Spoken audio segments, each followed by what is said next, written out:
મિત્રો હવે આપણે સંકર સંખ્યાઓના ગુણાકાર વિશે વાત કરીશું. તો બે સંકર સંખ્યાઓ આપણે લઈએ Z1 અને Z2. Z1 એટલે A પ્લસ IB અને Z2 C પ્લસ ID હોય તો બંનેનો ગુણાકાર શું થશે? Z1 into Z2 is equals to AC minus BD plus I into AD plus BC. આ સૂત્ર છે મિત્રો, તો આ સૂત્ર યાદ રાખવું પડશે. AC minus BD plus I into AD plus BC. જોઈએ હવે આ સૂત્રનો ઉપયોગ કરીને દાખલો કેવી રીતે ગણી શકાય. ઉદાહરણ તરીકે આપણને બે સંકર સંખ્યા આપી છે, Z1 બરાબર 1 પ્લસ 2I અને Z2 બરાબર 3 માઇનસ I. એટલે અહીંયા પહેલાં Z1 માટે આપણે જો એની સાથે સરખાવીએ કે A પ્લસ BI સાથે સરખાવીએ અને C પ્લસ DI સાથે સરખાવીએ તો આપણને કિંમતો શું મળશે? તો એની કિંમત A બરાબર 1, B બરાબર 2, C બરાબર 3 અને D બરાબર -1. તો એ જ પ્રમાણે અહીંયા જો સૂત્ર જે આપણે મૂક્યું છે એ સૂત્ર ઉપરનું અહીંયા એપ્લાય કરો તો બંને Z1 અને Z2 કિંમતો મૂકી, કૌંસ બંનેના મૂક્યા. હવે AC માઇનસ BD, તો AC માઇનસ BD એટલે 1 ઇન્ટુ 3 માઇનસ BD એટલે 2 into -1 plus I into AD minus BC. AD minus BC એટલે AD એટલે 1 ઇન્ટુ -1 પ્લસ BC, B એટલે 2 અને C એટલે 3. તો 3 plus 2 plus I into -1 plus 3 2 6, 5 plus 5I એ આપણો જવાબ થશે. હવે આ દાખલો જો બીજી રીતે ગણવો હોય તો પણ ગણી શકાય. કદાચ તમને સૂત્ર જો યાદ રાખવામાં તકલીફ પડતી હોય તો આપણે ડાયરેક્ટ જે ગુણાકાર કરીએ છીએ બે કૌંસનો એ પ્રમાણે આપણે ગણી શકીએ. જોઈએ હવે બીજી રીત કેવી છે. તો Z1 ઇન્ટુ Z2 બરાબર 1 plus 2I into 3 minus I. તો પહેલાં આપણે 1 સાથે આ કૌંસને ગુણીશું. 1 ઇન્ટુ 3 માઇનસ I પ્લસ પ્લસના પ્લસ અને 2I સાથે આ કૌંસ 3 માઇનસ I. હવે આ 1ને આપણે કૌંસની અંદર ગુણી નાખીએ તો 3 માઇનસ I એમને એમ જ રહેશે, પ્લસ 2I ને અંદર ગુણીશું તો 6I minus 2I into I એટલે 2I સ્ક્વેર. તો 3 minus I plus 6I minus 2I square. હવે I સ્ક્વેરની કિંમત કેટલી છે આપણે જાણીએ છીએ, -1. તો હવે કૌંસ છોડીએ તો શું મળે? 3 માઇનસ I પ્લસ 6I અને માઇનસ ઇન્ટુ માઇનસ એટલે +2. હવે 3 પ્લસ 2 વાસ્તવિક સંખ્યાઓનો સરવાળો કર્યો તો 5 થયો, પ્લસ 6I માઇનસ I એટલે 5I. તો 5 પ્લસ 5I બંને જવાબ સરખા આવશે. આ રીતે ના ફાવે તો આ રીતે પણ તમે ગણી શકો. હવે આ જ રીતે તમે બીજા દાખલા અહીંયા આપેલા છે, બે દાખલા હોમવર્કમાં જાતે ગણી શકો છો તમારી પ્રેક્ટિસ માટે. બરાબર, જોઈએ હવે આગળ સંકર સંખ્યાના ગુણાકાર માટેના ગુણધર્મો કયા કયા છે એ જોઈએ. તો ગુણધર્મોની વાત કરીએ, એમાં પહેલાં છે સંવૃત્તાનો ગુણધર્મ. તો બે સંકર સંખ્યાઓનો ગુણાકાર એ પણ જો સંકર સંખ્યા જ મળે છે તો માટે કહી શકાય કે સંકર સંખ્યાઓ ગુણાકાર માટે સંવૃત્ત છે. બીજો છે ક્રમનો નિયમ. તો સંકર સંખ્યાઓ Z1 અને Z2 લઈએ તો આપણે Z1 અને Z2નો જે ગુણાકાર મળે એ જ ગુણાકાર Z2 ઇન્ટુ Z1નો મળે, એ જ જવાબ આપણને Z2 ઇન્ટુ Z1નો મળે છે. એટલે આ બંને માટે ક્રમનો નિયમ સાચો છે ગુણાકાર માટે. હવે જૂથના નિયમની વાત કરીએ તો સંકર સંખ્યાઓ Z1 અને Z2 Z3 માટે તો આપણે Z1 સાથે Z2 Z3ના ગુણાકાર કરીએ તો જે જવાબ મળશે એ જ જવાબ આપણે Z1 Z2ના ગુણાકાર સાથે Z3નો ગુણાકાર કરવાથી મળે છે.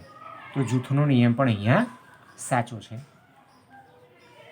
હવે ચોથો ગુણધર્મ છે ગુણાકાર માટે તટસ્થ ઘટક.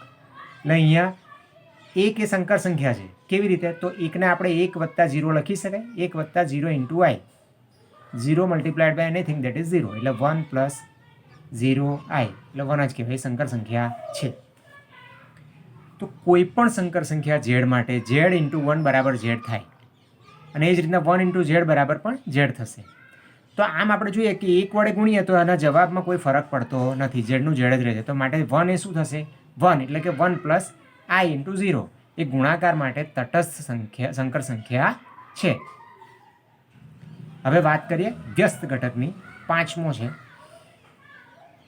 તો એ છે સંકર સંખ્યા z બરાબર a પ્લસ આઈ માટે, જ્યાં a અને b કેવા છે? નોન ઝીરો છે.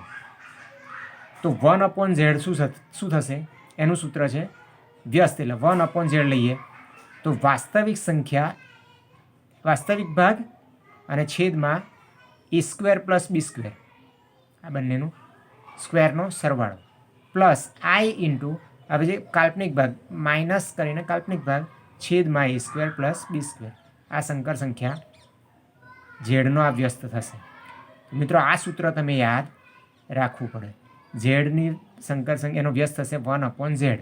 તો a પ્લસ આઈ બી આપ્યું હોય તો એની વ્યસ્ત શું થશે? a/a square plus b square into plus I into minus b/a square plus b square. એટલે આ વ્યસ્ત એનો મળ્યો, એનો અર્થ એવું શું થાય કે ઝેડ ઇન્ટુ 1/z લઈએ તો 1 મળે, અથવા 1/z ઇન્ટુ ઝેડ લઈએ તો પણ 1 મળે. તો આમ આપણે એવું કહી શકીએ કે 1/z એ ઝેડનો વ્યસ્ત ઘટક છે, અથવા ઝેડ એ 1/z નો વ્યસ્ત ઘટક છે. અને 1/z ને આપણે z⁻1 વડે પણ લખી શકાય. બરાબર. હવે છઠ્ઠો ગુણધર્મ છે વિભાજનનો નિયમ.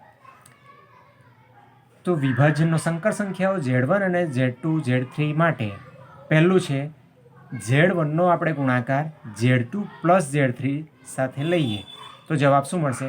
તો Z1 ને Z2 સાથે અંદર ગુણ્યા તો Z1 into Z2 plus as it is, અને Z1 ને Z3 સાથે Z1 ઇન્ટુ Z3. જો બીજી રીતે આપણે જોઈએ બીજું કે Z1 પ્લસ Z2નો ગુણાકાર આપણે Z3 સાથે લઈએ તો શું થાય? તો આ Z3 આની સાથે ગુણો, Z1 ઇન્ટુ Z3 પ્લસ એમના એમ અને Z2 ઇન્ટુ Z3. તો આ બે નિયમ વિભાજનના નિયમ છે. હવે આપણે ભાગાકારની વાત કરીએ. બે સંકર સંખ્યાઓનો ભાગાકાર. આમ જોઈએ તો આપણે ગુણાકારની અંદર એ વસ્તુ આવી જ જાય છે. તો જોઈએ શું છે કે સંકર સંખ્યાઓ Z1 અને Z2નો ભાગાકાર. હવે Z2 નોટ ઇક્વલ્સ ટુ 0 કેમ લખ્યા? કારણ કે કોઈ પણ સંખ્યાને 0 વડે ભાગી શકાય નહીં, તો એનો ભાગાકાર એટલે નોટ ઇક્વલ્સ ટુ 0 લખ્યા. એનો ભાગાકાર થશે Z1/Z2. આ કેવી રીતે લખી શકાય? તો Z1/Z2 બરાબર Z1 ગુણ્યા 1/Z2. એટલે શું કહેવાય? Z1 ગુણ્યા 1/Z2 એટલે Z2નો ઇન્વર્સ.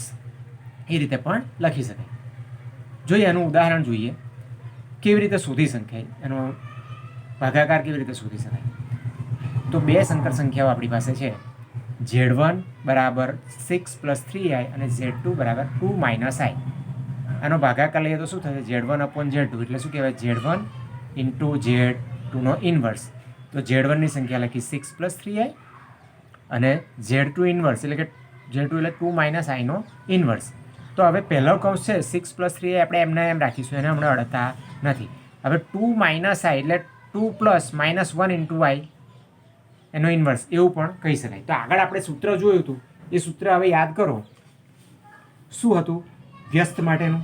તો વ્યસ્ત માટેનું સૂત્ર અહીંયા એપ્લાય કરીએ તો શું છે?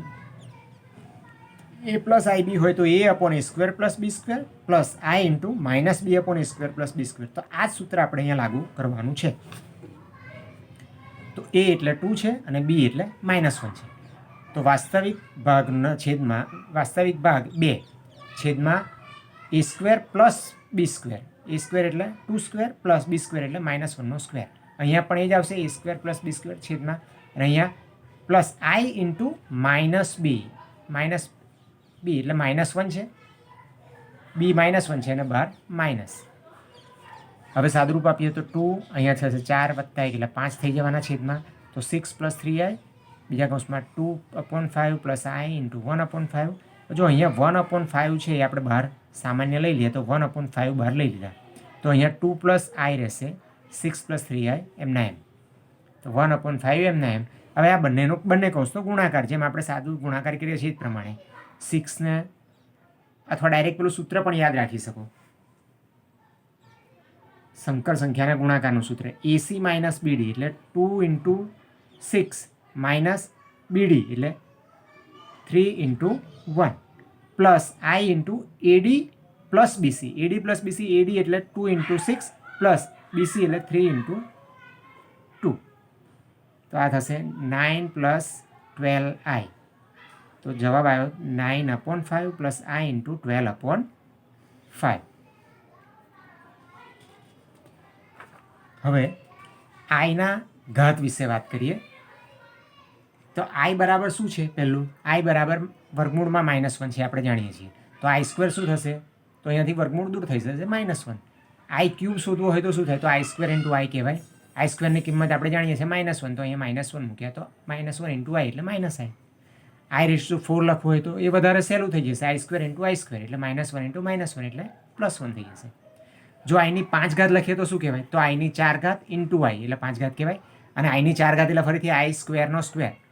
હવે આઈ સ્ક્વેર એટલે -1, તો -1નો સ્ક્વેર × આઈ એટલે +1 થઈ ગયા, × આઈ એટલે આઈ થઈ ગયા.